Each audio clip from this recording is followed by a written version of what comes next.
With Vanity Fair columnist Christpher Hitchens, author of many books, most recently, God is Not Great. Christpher Hitchens, before we go into the speech tomorrow, take me back to 1955 when a young Chris Hitchens is 6 years old. Did the Hitchens family celebrate Christmas? Sure. And did you look forward to the loot, and did you believe in all of it? No, I didn't believe in it, no. And actually, it wasn't always the absolutely happiest time of one's life, though it was keenly looked forward to. It was the end of the winter school term at a boys' boarding school. Well, when did you start going to boarding school? But it was not. It's when I was 7. Actually, just a bit after that, therefore. But yes, of course, there was excitement. But it's often a time, as everybody knows, when family get-togethers can become a little tense, and you notice that more when you're young than when you're old. And where was the tension in the Hitchens family? Let me think. Pretty evenly distributed, I'd say. I was wondering, because your brother is quite outspoken about his religious belief, and so I assume he celebrates Christmas in the traditional sense of remembering the entry of Christ into human history, and you must say pshaw to him whenever he sends you a Christmas card or something. Well, it's Hanukkah I really can't stand, actually.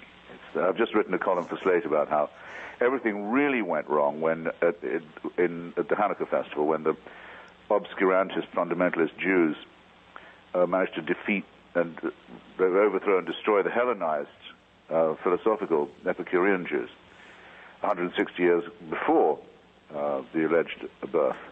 And if it had gone the other way and the civilized Hellenized Jews had won, there'd never have been any Christianity. Now, do you ever we could have skipped the whole thing. It's because all Christianity is a very inept plagiarism from Orthodox Judaism. Do you ever think that you're like a candidate for the Ghost of Christmas Future, for being Hitchens is Scrooge? We might get the ghost come see you someday. It's not a matter of being a Scrooge. If you're an Epicurean, which I am, and if you believe in the superiority of Athens over Jerusalem, you look at the fundamentalists and the believers and those who go for the cults of Bronze Age Palestine and Egypt as the Scrooges. They're the joyless ones. They're the ones who want to destroy all pleasure. So would all of this eleemosynary giving be there, but for the Christian cult, as you refer to it? Would there be the Salvation Army bell ringers? Would there be the outpouring of good works and turkeys and taking care of the homeless without the impetus that Christ gives people? Sure, there are. Every society does that. There is, when you say eleemosynary, I tend to use the word which has always to me a different tinge, charity. Charity is not a cure for suffering. It's not a cure for poverty. It's a form of condescension. It can be a form of exploitation. It's a way of making the well-off feel good and making the poor into objects of charity. Or it could be recognition of the highest that we are called to do and the acting out on that best impulse. Anyone who thinks that wouldn't occur to people without religious prompting is insulting humanity. Well, you have a good record of people in doing it before Christ arrived, but I think you have an excellent record of people doing it in response to Christ's message. Let me not for now say that's not true, but it doesn't prove a thing about the Christian allegations.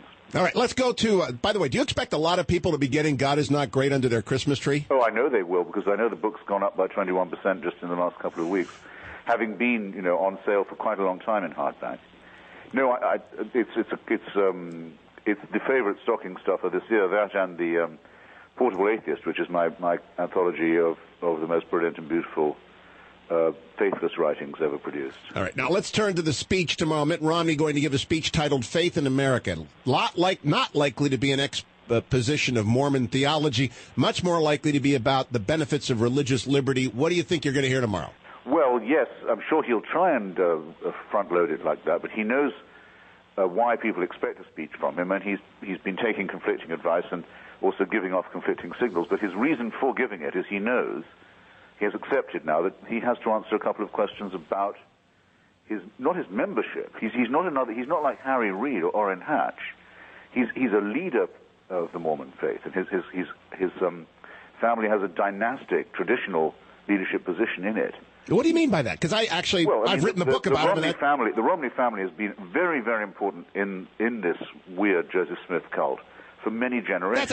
Christopher, that's just not true. I did the biography on him. The Romneys were Mexican exiles about late in the last century. Yeah, that's how far they were willing to go to witness for Joseph Smith. Yeah, but there were lots of Mexican exiles. I mean, sorry to correct you, Hugh. The Romney's family has been very involved in this. He's been very consecrated to it. He's not just a rank-and-file member. No, he's president of his stake and ward, bishop of his ward, but there are literally hundreds of thousands of stake presidents and bishops. I dare say there are, but it's a long thing with him as his of course, he's a father. They go way back on. But him. you're trying to put more obligation on him by virtue of a position he holds, which is not unique. He's not just someone who happens to be a Mormon. He and his family have been very much identified with the Smith cult for a long time. But I would say... there are a couple of questions that have to be asked and should have been by the press already, but since they haven't been, and so it's become a matter of when's this going to come up, good for him, I would say. He'll bring it up himself, I hope. He has to answer at least one question that I've put to him in print. I haven't been able to do it in person. Until 1978, the Mormons were an officially racist organization. You couldn't be black and hold any responsible position in that church by its own statutes. He was of age. He was a grown man while that was the case. They changed it by the weird means of having a revelation. In 1978, I want to know from him, what was it like being a member of an officially racist organization? How sincere does he think the change of heart was?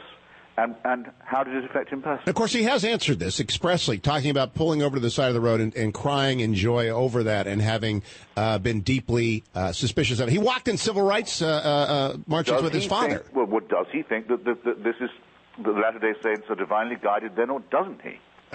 I think he would not How be are they advised. so wrong that long if they're always under divine guidance? If you go down that road, we'll be where your first country, England, was in the 1600s. We'll be at each other's throat over religious doctrine. Do you really want us to go there, Christopher Hitchens? No, we won't. Not if we will not just take the first sentimental answer from Romney that we're given. No, he has to be a bit more tough-minded than that. What was it like being a member of a racist organization? You want us to go English and have Inquisition. The second thing the church says is that its prophet, its leadership, is divinely inspired and has supreme authority. Well, that's clearly a very important question to ask. No, it's not. It's a horrible question. That takes us back to Elizabeth and Henry and Edward and everything that has plagued England since the Reformation. We don't do that here. I'm sorry again to correct you, Hugh, but the Pope, the Bishop of Rome, the leader of the Roman Catholic faith, said at one point publicly that all Catholics, Roman Catholics in England, were relieved of their allegiance to Her Majesty Queen Elizabeth I, and that she should indeed be considered a heretic and someone condemned to death. Now, I know that. The Church had to correct its view on this before one could argue for the inclusion and the tolerance of Romanists. I mean, can't be a one-way street. I'm saying we want nothing of the European stew which brewed for so many hundred years that you want us to put on the stove. I would say in that case, don't lightly cast a vote for someone who's a member of a crazy religious cult. On that note, Christopher Hitchens, always spirited. Not enlightening sometimes, but always spirited. Thank you, Christopher. I'll be right back, America.